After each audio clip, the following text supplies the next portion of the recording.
in schools, is that really high on the list of what young people in this country need? Morning. Well, I think Good that morning. you listed a few things that are leading to young people feeling pretty dispossessed, pretty dissatisfied, and Right. wanting to leave the Welcome UK, to like Retrieved. Today we're the looking at the exploding Reform cost of Party in the UK. housing, the lack of I'll be taking rewarding, some notes. dignified, well-paid work, the Just thinking deindustrialization what that we're you seeing guys across have the to say. nation. But I don't see why it can't be that, and also this loss of national identity. Because I think, I mean, certainly for my entire life, I've been sold the idea that Britain is first and foremost a set of values, things like democracy and tolerance and the rule of law and all of these sorts of things that are actually enshrined in law and taught in the education system and have been since 2015. We've been taught that Britain is something like a propositional nation like the United States. And we're finding, I think, that there isn't really much of a sense of identity to be found in that, because if your national identity is basically, a fashionable corporate slogan that could be taught off of a PowerPoint, that's pretty thin gruel, right? And so we have been sold this idea that identity is to be found in things like careerism, consumerism, the pursuit of credentials at university, and also things like sexuality and race and gender and all the rest of it. And so I think what Reform are saying about remoralizing young people by reintroducing the idea of the nation being where people get their identity from, I think is a great idea, because if you look at the entirety of human history, basically, that is where people had their sense of belonging. It wasn't through these abstract ideas of progress, it was through their people. But this is a problem that doesn't exist, Charlie, isn't it? I mean, Reform, you heard Zia Youssef there coming out and saying that children are being taught that they should hate their country. I mean, name me a school where children are being taught that they should hate this country. Well, I can tell you anecdotally from my own educational experience that through primary school and secondary school, the historical education that we received was pretty minimal. And it basically covered Henry VIII and it covered World War II. That's my prevailing memory. And the way that was taught was that Henry VIII was an embodiment of pre-World War II Britain, a kind of tyrannical mad king who was, killing everyone, killing all his wives and all the rest of it. And then when World War II happened, modern Britain is born. Sorry, Ben? That's all true. I mean, he did kill 3 of his wives. But Henry VIII is an extreme example of a bad king, when actually there have been many more good kings throughout British history, like Alfred the Great, for example. But I mean, this is with respect, this is flimsy stuff. Well, okay, I'll give you a stronger example. But no, hold on. We cannot say that because children are learning in schools about Henry VIII, that's on par with, as Zia Youssef puts it, being taught they should hate their country. But it's the way in which it's framed. It's framed as though Britain for thousands of years was a backwards mental nation where there was no freedom, no belonging, no prosperity, and all the rest of it. And only when World War II comes and liberalism. Sorry, Ben, say that again. It's a while ago. I appreciate it, Charlie, but that's not what I was taught in school at all. I'm telling you that it was what I was taught. And I can tell you as well that when I was at university, I was a professor said to me in a free speech seminar of all things that those hanging the English flag off of their wall were probably a racist. And I had my flag on the wall at the time, as you can see behind me. I mean, it's a Union flag today, but it was an English flag at the time. And so, there is certainly a consensus among educational and academic elites that this country is not something to be proud of, and that national pride is something dangerous and something to be avoided. I'm not sure that's true, Charlie. But what you think teachers in this country generally hate the country they live in and serve? Hate is a strong word, but I think that there is a certain... That's Zia Youssef's word. They've been taught they should hate this country. He's welcome. I mean, I don't speak for the party. I mean, I wouldn't say, I think it's strong language to say that teachers hate this country. But I do think that the educational system and the culture more generally, the kind of moral paradigm that we've lived in, has seen things like national pride as being something dangerous and something to be tamped down and avoided. But actually what they are is the source of belonging and identity that people have drawn nourishment from for thousands of years. I would agree that a sense of patriotism in moderation to an extent, and as long as it's based in fact, is a good thing. How do you teach that, though, Charlie? Well, I think that there has to be an understanding that there is no such thing as a neutral institution. Also, all institutions have a political perspective. And the thing that liberalism does, the kind of liberalism that we live under in the United Kingdom, is it obscures that political nature. It tells us that, for example, the state itself is purely neutral and that the education system is neutral and that the messages that are being delivered through the educational system are objective and neutral and, kind of without an agenda in mind, right? But there has to be an understanding that that is a fiction. That whole idea is a fiction because all institutions have a political character. And so there has to be a concerted effort and an unashamed effort to say, no, we're not going to do this kind of educational program where we present British history and British identity as being something neutral. We're going to say that it is positive, and we're going to say, like, yeah, that's a political opinion, but it's also a political opinion to say that Britain is an evil country. Hold on. This is important. Teaching children what you accept and admit are political opinions is also known as brainwashing. Yes, but it's what our education system does right now. So we should brainwash our children in schools to love their country more. I mean, you're using the word brainwashing again. I think that's pretty extreme language. But no, I'm not. I'm only using that. Let me just explain, because you say we should be teaching children opinions, and I'm saying we should be teaching children facts. Oh, yes, but is it a fact to say that Britain is an evil country and that we should be ashamed of our history and that national pride is something dangerous? I don't think that's a fact. I think that's an opinion. I would say to that actually national pride is something good. It's where nourishment and belonging are to be found, and that Britain, on balance, has been a wonderfully positive contributor to world history, more so really than any other nation, I would suggest. And so, as I say, the institution itself is political. So the idea that we're going to be teaching opinion is kind of it's inescapable. The choice is not whether we teach opinion, but which opinion we teach. And I would prefer an opinion that sets young people up for a good life, a sense of belonging, a sense of identity, rather than leaving them out in the wilderness of modernity, driftless and without a sense of place and belonging, which is what our education system does now. Interesting. Charlie, thanks for time this morning. Charlie Downs, 23-year-old political writer, commentator and strategist. Listening to that was Steve Howell, who's a former Deputy Director of Strategy and Communications for Jeremy Corbyn, author of the book Game Changer, that's based on Labour's 2017 campaign. Steve, very good morning to you. You heard, I think, most of what Charlie was saying there about young people being taught that this country is bad and has a really negative history. He says we need to teach young people to love their country a bit more. I think it's just been put under the wayside. I mean, after World War II, there was that kind of championing of values and what it means to be British. But now it's been such a long time since World War II's passed, then it's hard to latch on to any sort of like collective achievement that we've done as a country. I mean, Afghanistan isn't something to go down particularly very well. So now after Afghanistan, it's like, can you actually look back and be like, oh, can we get back onto World War II? Or being able to find something else to latch on, like our national pride to. Remember, won any football trophies recently? Has he got a point?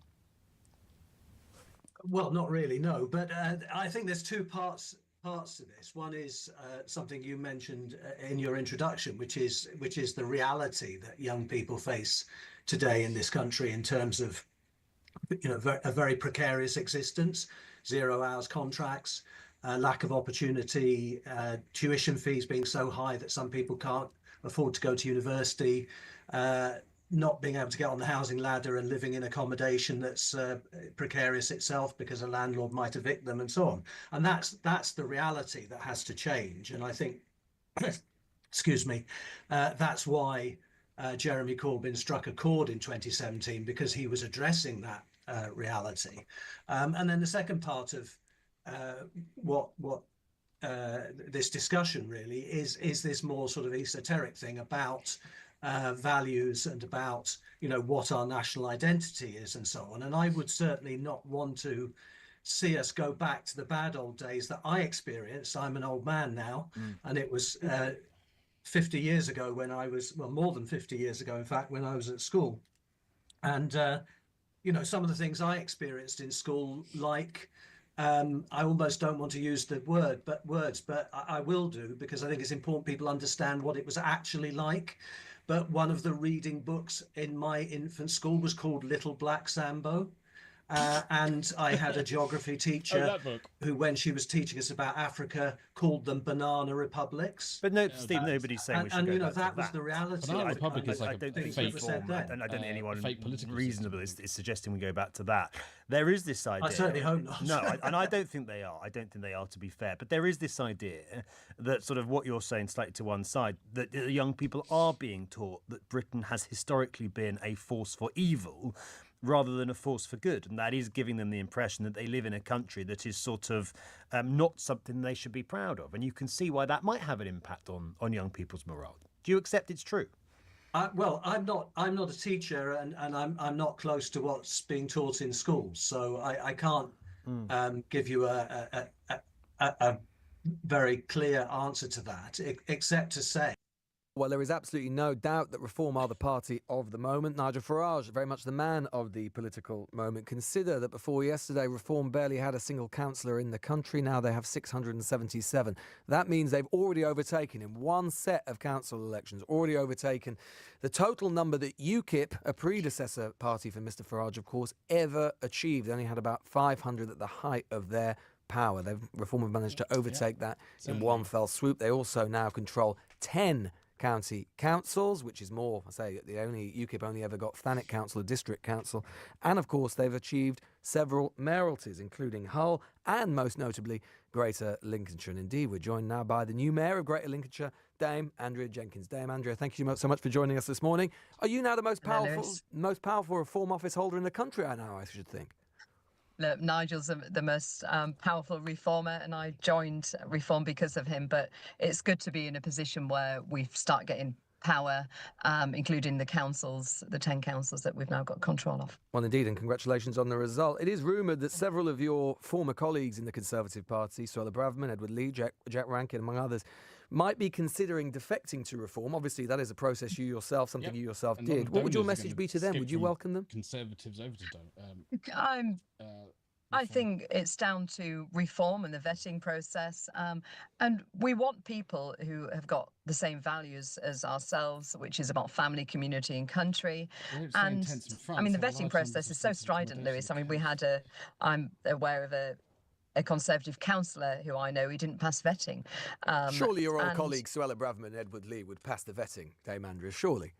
Look, I mean, I'd welcome people like Suella. She's politically sound, but you need to ask her whether any conversations have gone on. Are you aware of any? I'm not sure. You're not sure? You're not sure if there's any conversations going on? No, I'm not sure. No. I mean, all I can say, Lewis, is that I've had quite a number of former Conservative MPs and a couple of current ones, including a former minister who's contacted me since I've defected, asking me what is it like on the inside? How do you feel about the move? Have you made the right decision? So I think clearly these questions people are trying to find out. And do you think that process is being made worse by Kemi Bade not being leader? Oh God, most definitely. Do you think that you would have do you think you would have more trouble if Robert Jenrick was the Conservative leader? A bit of confidence. No, I don't know how they're going to get rid of Kemi actually, because they changed the 1922 committee rules, didn't they? And if you look now, they don't have enough MPs to fill all the positions, so some of the MPs have got several positions. So they're actually bought into this leadership in a way, aren't they? So I'm not sure how they will get rid of her. But do you think Jenrick would be more of a problem for you?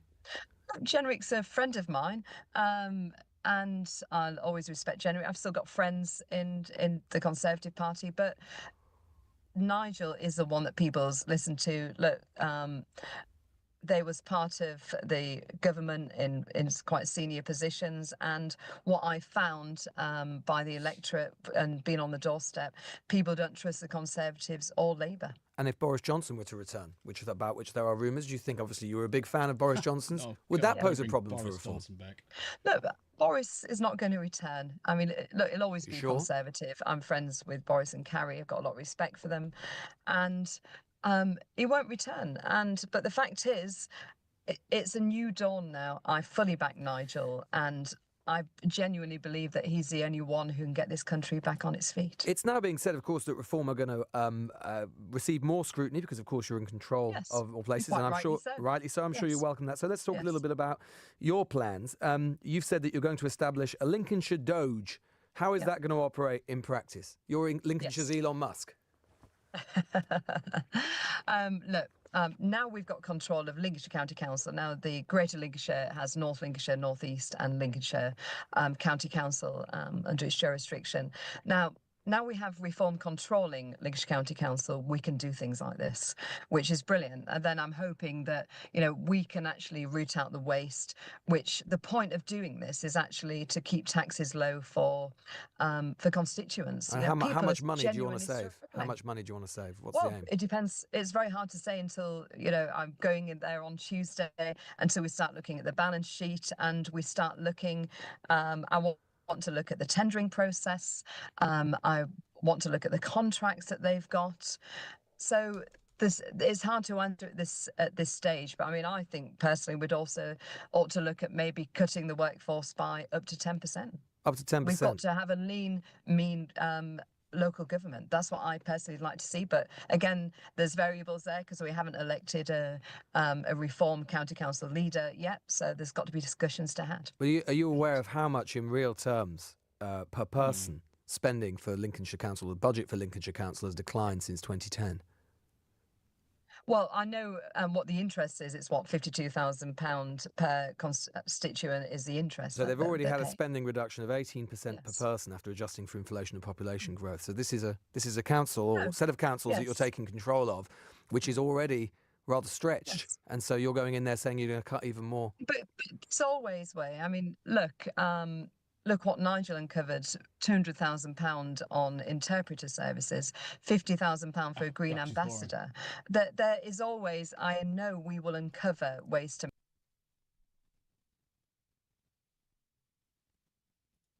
Just how surprised were you at your success? Well, we're absolutely delighted by the success. But if you remember in June last year, when Nigel Farage, our leader, sat down with the press and said, I'm coming back to be leader of Reform UK, fight a campaign, not just in the general election, but obviously to run for a seat in Clacton-on-Sea to become the MP. He said this was part of a 5-year plan. We have been clear that we want to get Nigel elected as our Prime Minister in 2029 with a majority. We think we can get 350 to 400 Reform MPs. Won't be easy, but yesterday was a historic day. It was a historic day because it was the clear and decisive evidence that the stranglehold that the two old parties have had on British politics for 100 years is finally broken. And that means we can usher in a new era of politics in this country. And that's what we need if we're going to rejuvenate and revitalise the United Kingdom. Let's unpack that in a moment. But there's a central question. I mean, Nigel Farage and Reform, they're in the same sentence. Could you have achieved what you have this week if, for example, Richard Tice had still been leader? I work with Richard every day. Richard is a formidable politician, but the answer is no. Nigel is, tongue-in-cheek things. I think it's clear, actually, that Nigel is the most formidable British politician, certainly of my lifetime, and it's a pleasure and an honour to work with him. And by the way, let me give you an example, just a little anecdote about that. In Runcorn and Helsby, where, of course, we won by 6 votes, Nigel visited, I think, 4 times in total. And on polling day, he must have done, we were joking, he must have done about 50,000 steps. He was knocking on doors till 10 p.m. Do you know who never showed up once? Keir Starmer, the Prime Minister. Why? Because probably a well-meaning special advisor said, oh, don't show up, we might lose. And, you know, Nigel leads from the front. Who dares wins, and we won. You've got a lot of inexperienced people now. What are you doing to prepare them for office? Well, they may not have much experience in politics, but they're great people. And by the way, you kind of need people who have had no hand in the catastrophic destruction of local communities in this country in order to rejuvenate them. So we are setting up, and obviously me as chairman, this rests on my shoulders, and we've been working non-stop. There's really been not much time to celebrate. We're getting all of our winning councillors together over the next 7 days, multiple times. We're setting up task forces. People watching this programme, we're setting up a recruitment drive for the brightest and best in this country. Task forces to cut local waste, to help fix potholes, to ensure that bins are collected at least once, if not twice. These are the things that people voted for. They want common sense politics to return. When you say you set up task forces, if I may say so, that sounds rather Starmer-right. They've set up a review or a task force every 2 or 3 days, and it's not quite what we'd have expected from Reform. This is a task force that is very practical. These are people who will consult. They're not going to go out and fill in past potholes, are they? No, but we can look. If you take potholes, for example, this is something that you hear on the doorstep time and time again. You see in all of the polls, people are sick and tired of millions, if not tens of millions of pounds being spent locally by their councils, and not a single pothole is fixed. People watching this programme, I'm sure... but how are you going to make that different? OK, so there's a few things we need to do. Number one, we need to make sure that the procurement, the way that these contracts are procured, is done fairly. We have done a huge amount of work. It's one of the reasons we won these elections with such a landslide. We submitted thousands of freedom of information requests to get as much information as we can. From what we can tell, many of these contracts go to these companies that are basically an oligopoly with huge restrictions on new innovative entrants. You've got companies like JCB. Nigel visited them on the campaign trail with a product called the Pothole Pro, which is world leading. These are not being used at scale in this country. So we need to change the way procurement is done, and that's what we're going to do. You spoken this morning about remoralising the young. What do you mean by that? What we need to do is instill a sense of pride. Let's have a little look at that. Pothole killer. If you can get that whole pothole done in one go. Pothole Pro, a machine that will delight in showing you for the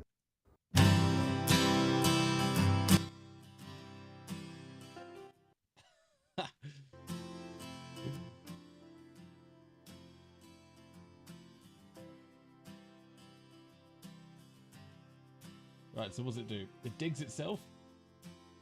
One person digs it. Well, let's work out how it does. So, is that painting? Ladies and gentlemen, the JCB Pothole Pro. Hello. A truly revolutionary machine designed to cut, crop, and clean with one machine.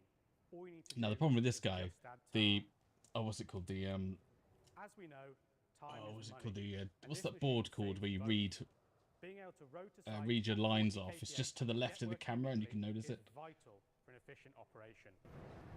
The JCB Pothole Pro has been designed and tested with designed with our partners at. It's been tried and tested on a multitude of surfaces, including hot rolled asphalt. The operator has a choice between unhappy neighbours. Days where exactly what workforce we have been need. drafted in to use jackhammers or circular saws in order to create those square edges of the pothole.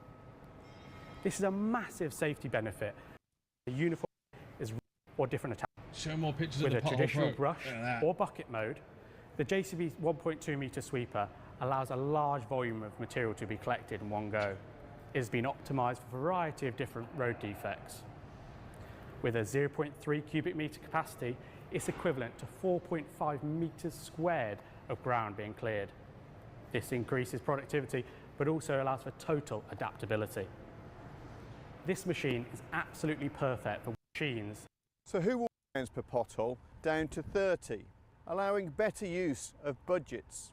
Our Perfect.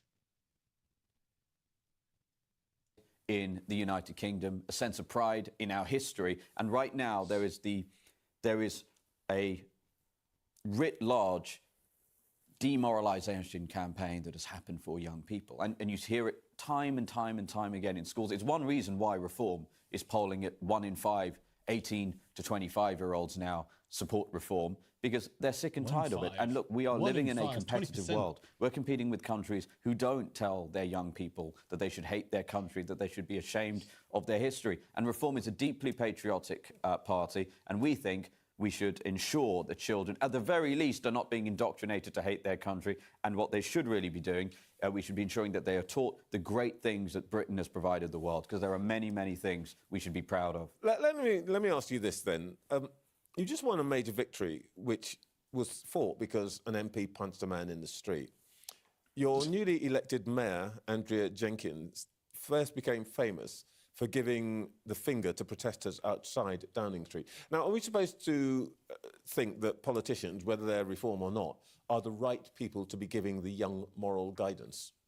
Trevor, with respect, are you equating what Dame Andrea Jenkins did with what Mike Amesbury did, which was punch repeatedly a constituent almost into consciousness? I'm asking you if politicians of any stamp are the right people to be given moral guidance. And of course, these two things are not equivalent, but I could give you several different examples, some of which are quite unpleasant about what politicians have done, which don't seem to me to sound like remoralising anything. Well, look, what we need to do is stop demoralising our young people. So what we're talking about is stop teaching young people in schools writ large that they should hate their country, that they should be ashamed. And look at the character. Do you genuinely believe that teachers are going about telling children to Look at the hate their country. they are. Look at the Generally. character assassination that has taken place on the Great Rewriting Sir of history. Winston The Churchill. horrible history. And go and look at something go and look at the views of young people that have been polled around Sir Winston Churchill. It is a travesty. How many of our young people know who Isambard Kingdom Brunel is and know all of the incredible things that Britain has given the world? Look, we make no apology for this. Young people should be taught history accurately. And the accurate history is, yes, of course, like any country, there are some aspects of our history we are not proud of. But the vast, vast majority of it, I'll tell you, is we should be hugely proud of. And I would put it to you, no country in the world has benefited the free world than the United Kingdom. Are you sure you're not calling for the return of the nanny state, where the government tells people how to think and essentially indoctrinates children? We currently have a nanny state. Yeah, I mean, I just finished an interview where I was asked where could councils cut waste. And I gave the example of Northamptonshire Council, which Reform now thankfully controls. They spent £1.1 million on handing out free vapes. Leicestershire County Council spent £500,000 on a finger-wagging campaign to tell their constituents to brush their teeth. That we live in a nanny state. That needs to stop. But I keep going back to it. We make no apologies. Young people should be taught about the great things that Britain has done for the world. One of the things you want to do is to get rid of all the diversity and inclusion officials. Councillors cannot sack officials. How are you going to do that? So what councils can do when they control the Councillors council... cannot. Councillors, what councillors can do when you control the council is there are vehicles by which, so the chief executive obviously has an important role to play. That role, there's a process by which the chief executive can be hired and fired. We will ensure that in those counties that we are in control of, that the money being spent, not just, by the way, so, you know, this has been misreported that we're just talking about DEI officers. There are huge amounts of money being spent, again, as far as we're concerned, on indoctrination programs around DEI. We believe all hiring should be merit-based and colourblind, and I'm sure, Trevor, you'd agree with that. So actually, if council under your control decides get rid of all the diversity and inclusion programs and the people who do them, and chief executive says, no, I don't think that's really what we want to do. By the way, it's my job to manage the staff. Any chief executive who resists that can expect the sack. It will be, look, we want to have a good relationship with the executive. Whilst there may be variations of the title, there'll only be one place to search for the next one: empowering and coordinating diversity, equity and inclusion in the workplace. Jobs. Government. Wow. 8,898 diversity inclusion jobs in the UK. This is people going into roles. It's not exactly people being recruited because of their diversity. God, look at that. 34k.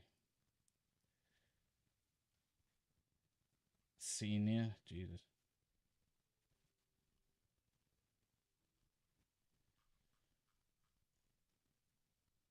Teams in the councils because they've got to do their job. But let's be clear about something.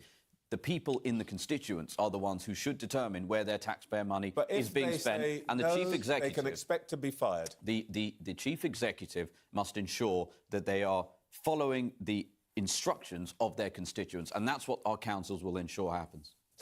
Just very briefly, will you work with Tories? Just 10 seconds. There will not be a merger or a pact between Reform and the Conservatives. Why would we? We just beat them by 10 points in the elections yesterday. Yusuf, such a smooth talker. He kind of seems more governmental than Farage, I'm not going to lie. Zia Yusuf, the chairman of Reform Party. It's just how is this going to now play out for the next, was it 2.5 years we've got? Because Labour could just easily oust Keir Starmer quite quickly and just replace him with someone else. But what Reform want, is to have, they call a general election due to what's the term?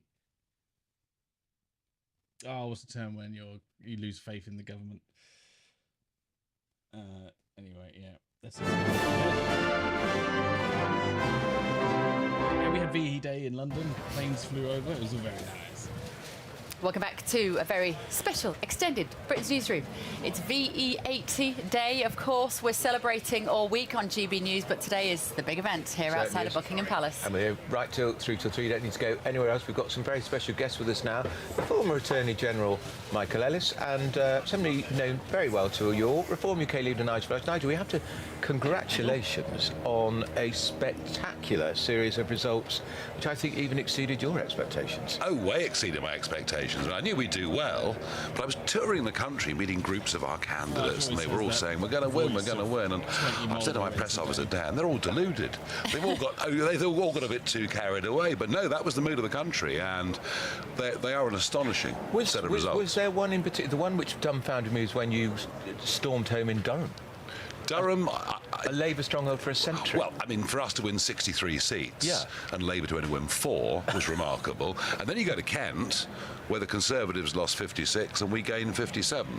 So, I mean, that's the most remarkable thing about the result, is that it took from both the Labour and the Conservative parties. And whilst, you know, all the analysis is, well, Kemi's got a problem, actually, remember, in 2021, with this last set of elections, Keir Starmer almost resigned. He did, because they were so bad. Yeah, and yet, of the seats they won in 2021, they lost a further 65%. So I can't think British politics has ever been more fluid than it is now. How nerve-wracking was that recount of Sarah Pochant in Runcorn, to have your first female MP for Reform? It seems like a fantastic woman with a great sort of pedigree in business and politics as well behind the scenes, and a wonderful representative for the party. Yes, it was nerve-wracking, more for her than for me, because she'd never been through anything like it before. Yeah, look, you know, six votes may be a small margin, but it was a very big win, big win. And she'll be great in Parliament. She really will. Intruding on private grief here, you, Michael Ellis. You were a Conservative Party Attorney General. That was a long time ago. And you have stood down. But were even you taken aback by the scale of the victory for Reform? Well, I think it was clearly a very significant moment in politics, and they do come around every once in a while. We'll have to see what happens going forward. But what I think today really reflects is at a time when, in 1945, the country was very unified. I mean, it was completely as one. And I think we have that moment, don't we, now, where we can reflect back in time, but also look forward to the future. That's what these commemorations are all about. They have a joint purpose. They honour and commemorate those who fell in the service of their country, but they also look forward, and part of this parade today and part of what's happening today is about looking to the future. That's why the Commonwealth is represented, why Ukraine is here, why in fact NATO countries are here taking part in the march. So briefly having a look at them at the last few days, I first of all need to work out, well, they're going to be economically right. That usually means there's more money going internally, or more financial freedoms, I take it, when you're politically on the right. So I put them about here on the right, but then how authoritarian, because I wouldn't say that. I think therefore removing some of the government's powers, but that usually means they always end up being replaced with their own, but they're less nanny state than the Labour Party and the Tories. But at the moment, I'll probably put them about. Let's get a little Reform logo and have a look. Wait, no, we're crashing. Let's save that. Let's duplicate this. Bring him to the front. So where would Reform sit?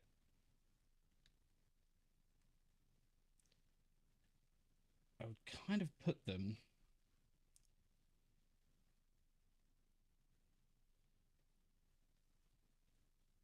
the question is authoritarianism. So economically right, but I'd say about there. Be nice to know what you guys think. Let me just sort this out just a second. Sorry. There you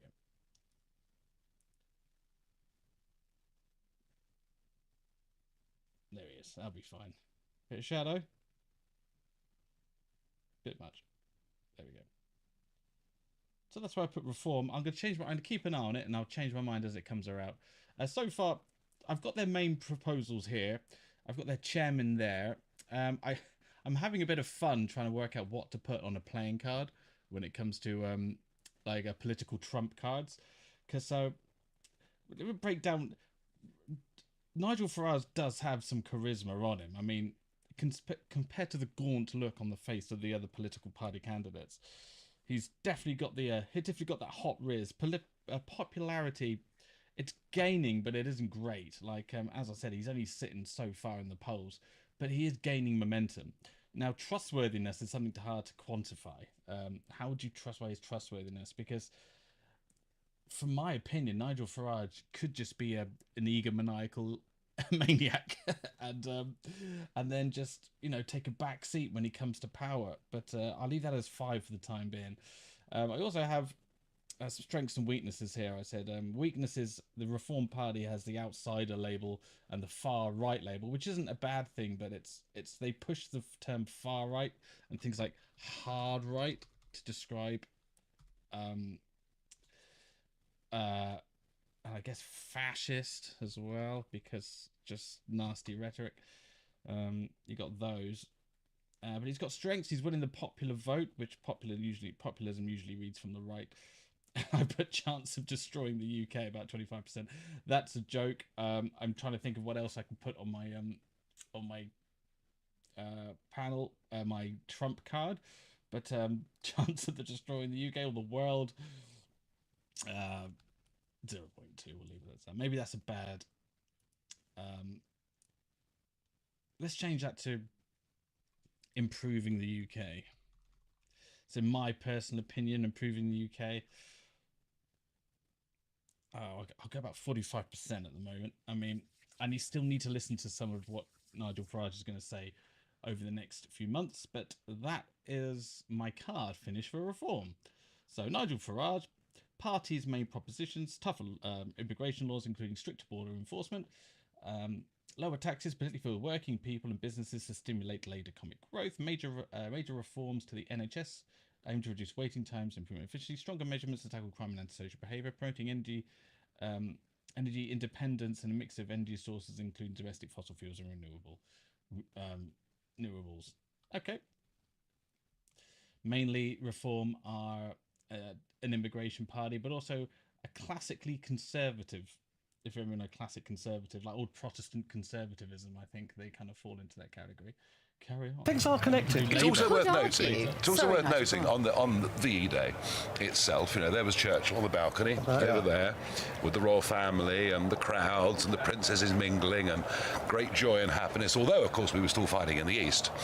And then 2 months later, in a general election, he was turfed out. So it just shows you, doesn't it? That's it, Nigel. That's it. And that's politics. And as you say, I mean, Churchill was a colossus of the century. He really was. And in fact, we were talking earlier about he was present behind us when the Victoria Memorial was unveiled in 1911. And then there he was in 1945 on the balcony behind that. So the impact that he made is, well, it's a colossus of history. But you see, the appeal of reform, one might argue, is the fact that the party is very clear about who this country is and who we should be. Yeah. And people in the voting public feel that they don't have faith that maybe the Conservatives or Labour share that vision. Nigel? Well, I think clarity of message is very important. I think maybe one of the things I'm good at is expressing very clearly what I think, what I believe in, and people say, well, you know what, whether I agree with that bloke or not, he looks like he actually means it. And I think that does go a long way. And Michael, as you talked about change, is this the moment when Keir Hardie's Labour Party broke through 100 years ago? Are we on the verge now of a seismic shift? Because it feels that way to me. Well, it could be, but then we have seen seismic shifts before. I mean, politics is it's a very viscous thing, and it can change. The reality is that the public will send messages, and politicians are wise to listen to those messages. I think that's what we're going to have to have to be alive to. I mean, don't forget. I mean, you know, we go back half a century. The biggest party in Scotland was the Conservative Party. Yeah. Yes. The SNP were absolutely minute. They've gone on to become the biggest party and dominate Scottish politics. If we'd sat here before the Belfast Agreement in Northern Ireland, the DUP were tiny. Sinn Féin in electoral terms didn't exist. They're now the two dominant parties. And the Gladstone Liberals, of course, they were a leading political force for centuries, and of course, you know that. Yep, First World War changed all of that, and the Labour Party emerged. So it's kind of, we've all grown up with two-party politics for 100 years, and we think that's normal. But actually, look around, things do change. Nigel, people might have expected, those who don't necessarily like you or like the Reform Party, for you to be sort of bragging a little right now, to bask in this success. That's not the message that we seem to be picking up on. You seem to be sort of quite reserved, I would say, now, because you know the challenge starts now for those councils. Well, of course, we have the challenges that we run outright 10 councils. We're the biggest party by some margin in 4 others, and we'll have to find a coalition or get some defections or whatever it is. And we will be in charge of budgets totaling billions of pounds, and we've got to show that we keep our word, you know, the promises that we've made. So there is a sense of responsibility, but I'll tell you what, you know, the last time really in England a party tried to break the mould, it was the SDP. Yes. But the SDP was led by some very big figures. You know, Shirley Williams, Roy Jenkins, these were David Owen, these were very, very big national figures. But the SDP never, ever established a base in local government, and we've now established a very strong and a very big base in local government. So that's why our prospects of doing something historic are much better. That's a very important point, Michael Ellis, isn't it? They've now got an infrastructure in place to fight, to spread out their influence across the country, and if they deliver on some of the promises. Well, one of the things that I think has changed, one of the many things that has changed, is, and I would say this as a former Attorney General as well as a constitutional expert, is what people call lawfare. There's far more of that now. There's far more. And so, as Nigel's been saying, it's delivering now, and it's the obstructions that one can soon see when in office, when actually one has the responsibility, that there are obstacles to delivering what you want to deliver, and it's going to take some work for this government, the Labour government, and of course in local authorities to deliver those things. Isn't it a gift, though, if your councils say we are not having migrant hotels in our area, and somehow the government, their lawyers force you to take them, isn't that then a gift for reform going into the next election, saying the only government to be able to stop this is a reform government? Andrew, you're so cynical about these things. No, I mean, look, it's very clear what we've been elected to do, and if we're frustrated from doing that, either by national government imposition or by within the administrations of the county councils, people frankly refusing to do what we ask them to do, then it's going to be very interesting. I mean, look, we're going to have some big fights. I can imagine we're going to have some very, very big fights. You know, dismantling all the jobs around climate change that the counties have put into place. You know, start in my council. It's not going to be an easy battle, but that's what we were voted in on. Simple as. And you're doing a sort of equivalent of the American Doge. So you want to audit these councils, don't you? You're asking for freedom of information requests to see what the money is being spent on. We already put in 3,000 FOIs back in January of this year to get us ready for the campaign. And some of the monies that are being spent on consultants, on agency workers, some of the long-term contracts that have been signed up for, should we say, less than satisfactory pothole service repairs, we want to have a really good look at it. We're looking at Sadiq Khan on the screen. Did he send you a message of congratulations on your local election results, No, I'm very Nigel? surprised, I must say. It's in the post, Nigel. But what Michael Ellis, what Nigel Farage was talking about there, council spending money on climate change and all that, this all happened on a Tory watch. How did it happen? Well, look, it's been happening on lots of watches for many, many years, and you know, there is obviously a body of thought that this is the right thing to do, and to be conscious of that. But look, you know, where we have policies to deliver, and the Conservatives have delivered on those policies, you'll see that that's rewarded. And, you know, I think Nigel's obviously had a successful week. And I think we'll have. I don't currently speak for the Conservative Party, as you know. I'm a former politician, but what we could be moving over to the UK India trade agreement. Shireen, firstly, I think we must compliment the government and especially the Commerce Minister and his team, because they worked very hard to get this together. They also spent a lot of time, honestly, to engage with different stakeholders before they went out and for the negotiations. So I think there was very extensive engagement with industry and various sections of people who would be potentially impacted by this.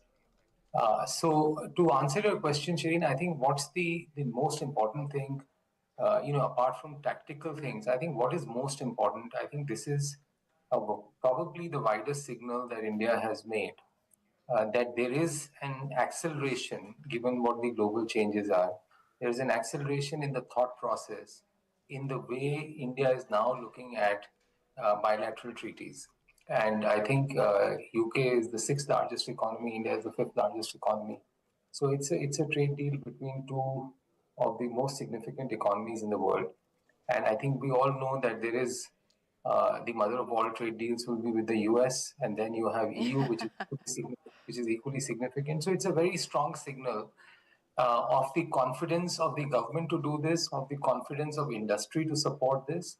And therefore, and as Sanjeev rightly stated, it presents a very expanded market opportunity to Indian industry. And I think today, Indian industry, whether it's manufacturing and services, and honestly, with most of the countries, we have a positive trade balance. So if you look at goods and services, total trade between India and UK, it's roughly about $50 billion. And India has roughly a trade surplus and trade and services surplus of close to $9 billion. So we're in a good position. I think this should hopefully accelerate that even more going forward in areas of our strength. I think the immediate beneficiaries, one is, as you rightly said, the double contribution agreement. I believe it's for 3 years. So we still haven't seen the details of that, but yeah, it's for 3 years. And so I think that obviously reduces the cost significantly straight up. And therefore makes mobility much more easier. And again, opening various mobility parameters will make it much more easier. The second is labor-intensive industries. In some products, goods and products, Bangladesh, Pakistan, for example, in various categories of textiles, have zero duty to UK. India has to pay a 12% customs duty. So that goes down to almost, if that goes down to 0% against, we haven't seen the details of that. Right, so what we got here, this is the UK-India trade deal, and it refers to a free trade agreement, the FTA, between the United Kingdom and India, aimed at boosting trade and investment flows between the two countries, reducing tariffs and easing regulations. So the key points are negotiated, started 2022 and gone through multiple rounds. Both countries aim to increase bilateral trade deals worth around £36 billion. The deal could cover areas like reduced tariffs on things like cars, whiskies, and I think textiles as well. Service trading, financial service, legal services, and IT. Rules on intellectual property and digital trade, and also investment protections, which is quite important in a hostile economic atmosphere at the moment. So India seeks easier access for its skilled workers, while the UK wants to lower tariffs on exporting stronger protections for business. So why does it matter? For the UK, it's a post-Brexit strategy to deepen ties with non-EU countries. For India, it fits its plan to become a global manufacturing and services hub. Both economies stand to benefit, but there is a domestic industry and interest groups on each side that are cautious about competition. I think that in itself that's the expectation, that's the assumption that we're working with as well, that it will. Yeah, I mean 90% if they've impacted 90% of the goods, and I think out of that, I believe 80-85% would be phased to 0% over a period of next 10 years. So I think that's all labor-intensive manufacturing. I think presents a great this opens one more market for them. For services sector, obviously it's more positive because there is greater mobility. Investments are always a big deal between India and UK. I think we are both very large investment partners with each other. I think this will also give a greater fillip to that because it's a wider signal. Whilst I don't think the bilateral investment treaty is being signed, but it's a wider signal to. Yeah, I was just going to ask you that because there's no announcement as far as. Oof. Not gonna lie, that accent piercing. Hello, good afternoon. We start with breaking news. In the last hour, it's been announced that the UK and India have agreed a free trade agreement. The government says the deal will add £4.8 billion to the UK economy and slash Indian tariffs on products like whisky, cosmetics and medical devices. Earlier, the Prime Minister, Sir Keir Starmer, stressed the significance of the deal.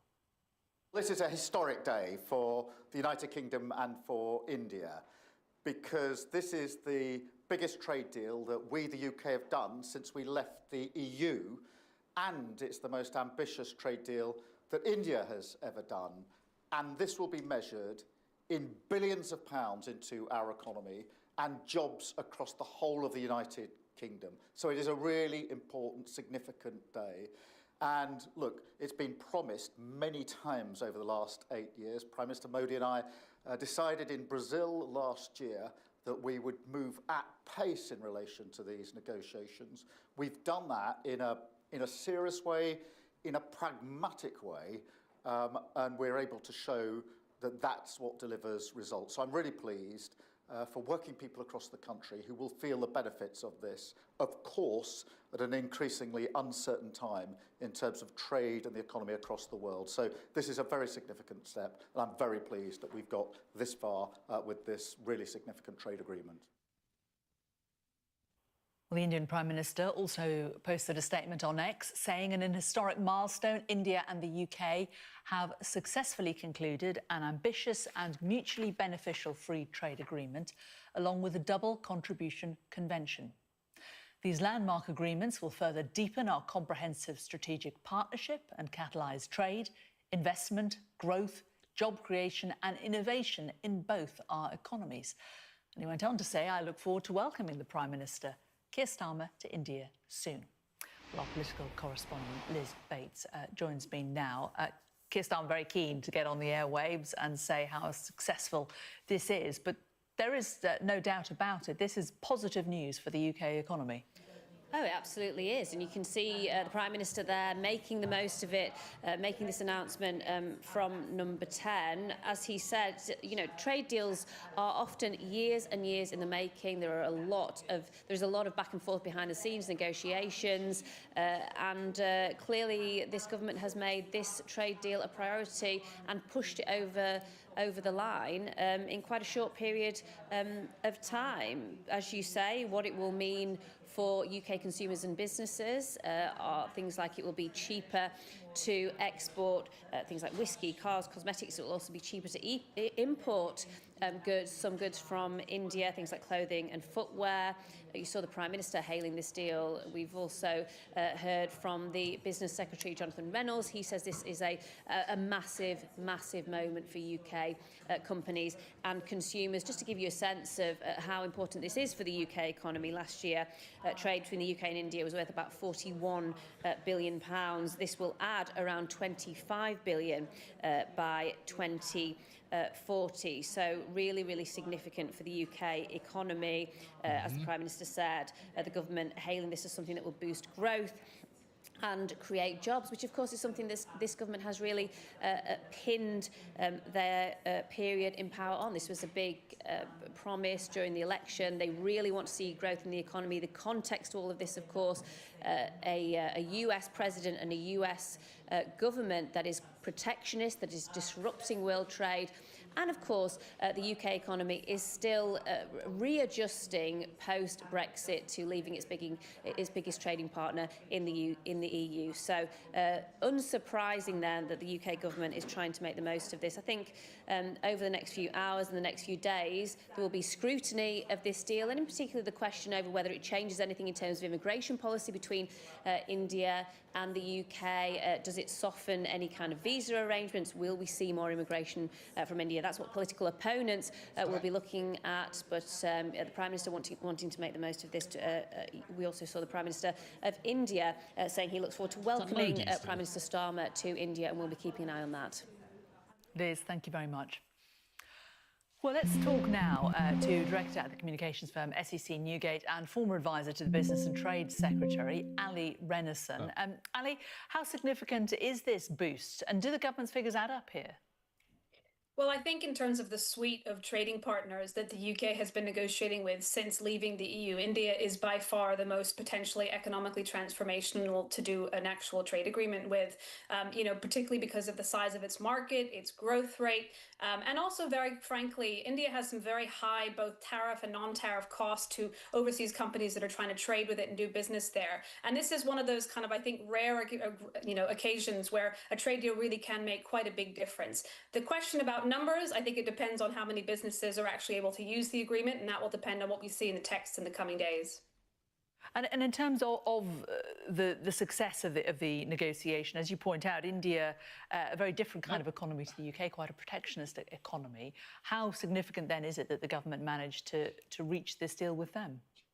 Well, I think India has also been on a bit of a sort of journey under Prime Minister Modi itself to open itself up. It wasn't really a big fan of doing trade agreements, whether it's, very, very high, over 100% sort of tariffs on whiskey imports, to some of the kind of domestic regulatory requirements that basically make it very difficult or certainly costly for legal services, financial services firms in the UK and other countries to do business in India. I think a lot will depend on what does the text say about, what kind of non-tariff regulatory barriers have been tackled as part of the agreement. So the scope for sort of significant economic sort of uplift as a response to this is there, but a lot will depend on the detail.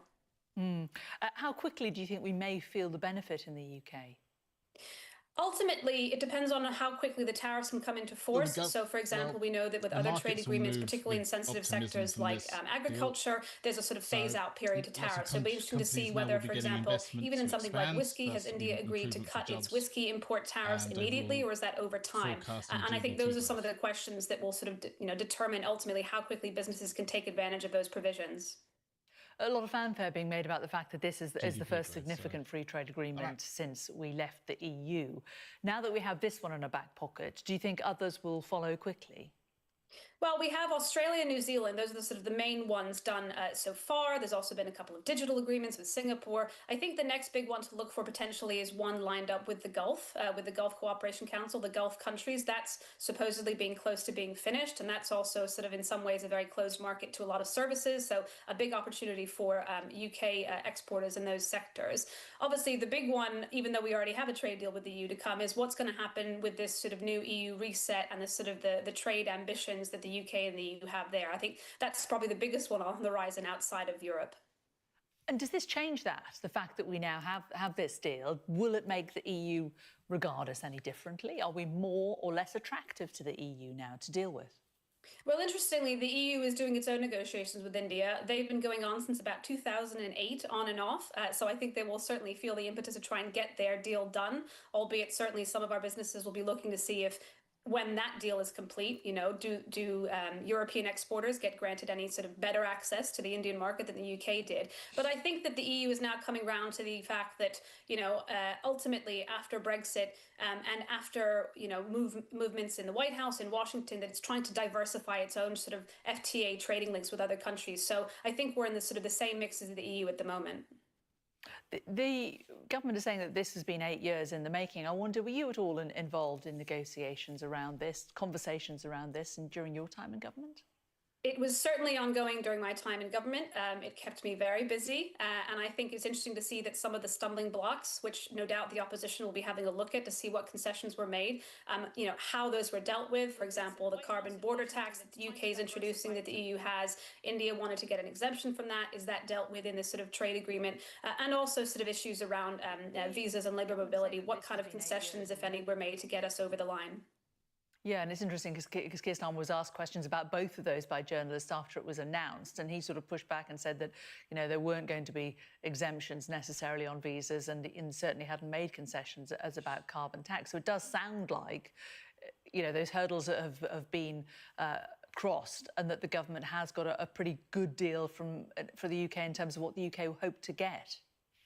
The devil will be in the detail. I think it's worth stressing that it's not just the UK that wanted to get this done under a new government after an election. Modi obviously was his party was re-elected after its own election. And I think there was a sort of drive from both sides to say, let's not make perfect the enemy of the good. Let's see what progress we can make to get the deal over the line. Ali Renison, really good to talk to you, former policy advisor to the Business and Trade Secretaries. Good. Thanks a lot.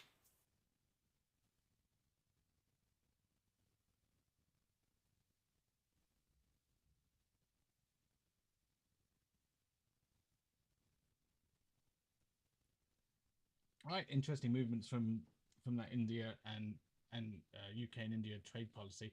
Looks like that's going to be incredibly good for the financial outlook, especially look good for Labour.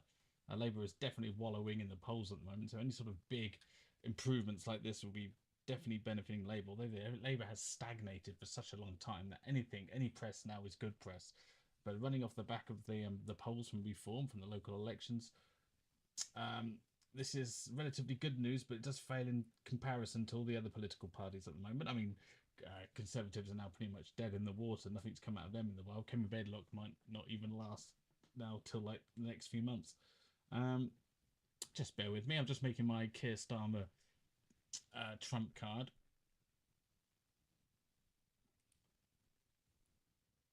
Let me just add Keir Starmer into here.